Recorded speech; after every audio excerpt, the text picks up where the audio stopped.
दोस्तों आज हम बात करने वाले हैं मणिपुर की, जहां पिछले कुछ समय से हालत बहुत ही गंभीर हो गई है। मणिपुर के लोग भारत सरकार और सेना के खिलाफ जबरदस्त प्रदर्शन कर रहे हैं। आखिर ऐसा क्यों हो रहा है वहां, और लोग क्यों सड़कों पर उतर आए हैं? चलिए इसके बारे में विस्तार से जानते हैं। तो दोस्तों, मणिपुर जो भारत के उत्तर पूर्वी राज्यों में से एक है, आजकल एक बड़े विद्रोह का केंद्र बन गया है। वहां के लोग काफी समय से अपनी आवाज उठा रहे हैं और अब यह असंतोष धीरे धीरे एक बड़े आंदोलन का रूप ले चुका है। जो विरोध एक छोटे से गुट ने शुरू किया था, वो अब पूरे मणिपुर में फैल चुका है और इस आंदोलन में अब छात्रों से लेकर महिलाएं तक शामिल हो गई है। अब आपको बताता हूं कि आखिर ये विरोध हो क्यों रहा है। तो दोस्तों, मणिपुर के लोग ये चाहते हैं कि उन्हें अपने जीवन के फैसले खुद लेने का अधिकार मिले, जो कि आत्मनिर्णय का अधिकार कहलाता है। वह भारतीय सेना के नियंत्रण से आजादी चाहते हैं, क्योंकि उनका मानना है कि सेना ने उनके जीवन को मुश्किल बना दिया है। कई सालों से वहां पर लोगों के तरह तरह की परेशानियों का सामना करना पड़ रहा है, जैसे कि फंडामेंटल का उल्लंघन, उत्पीड़न और हिंसा।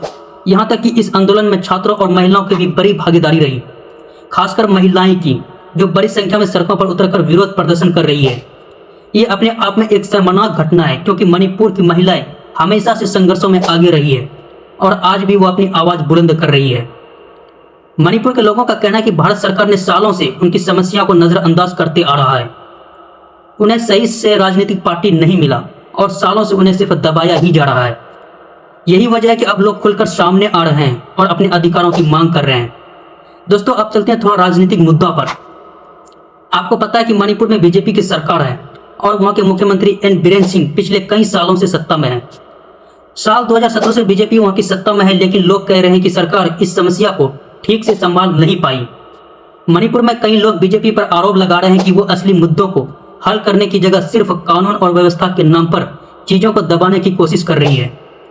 लेकिन इससे लोग और नाराज हो गए हैं।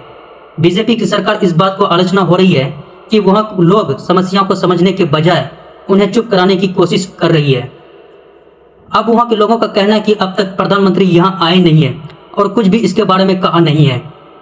दोस्तों, प्रधानमंत्री मोदी ने मणिपुर के मुद्दे पर शुरुआत में कुछ खास नहीं कहा, जिससे लोग और विरोधी दल उनसे नाराज हो गए। लोगों को लग रहा था कि इतने बड़े संकट पर मोदी जी चुप क्यों है। कुछ समय बाद मोदी जी ने शांति बनाए रखने की अपील की और कहा कि केंद्र सरकार इस पर नजर रख रही है।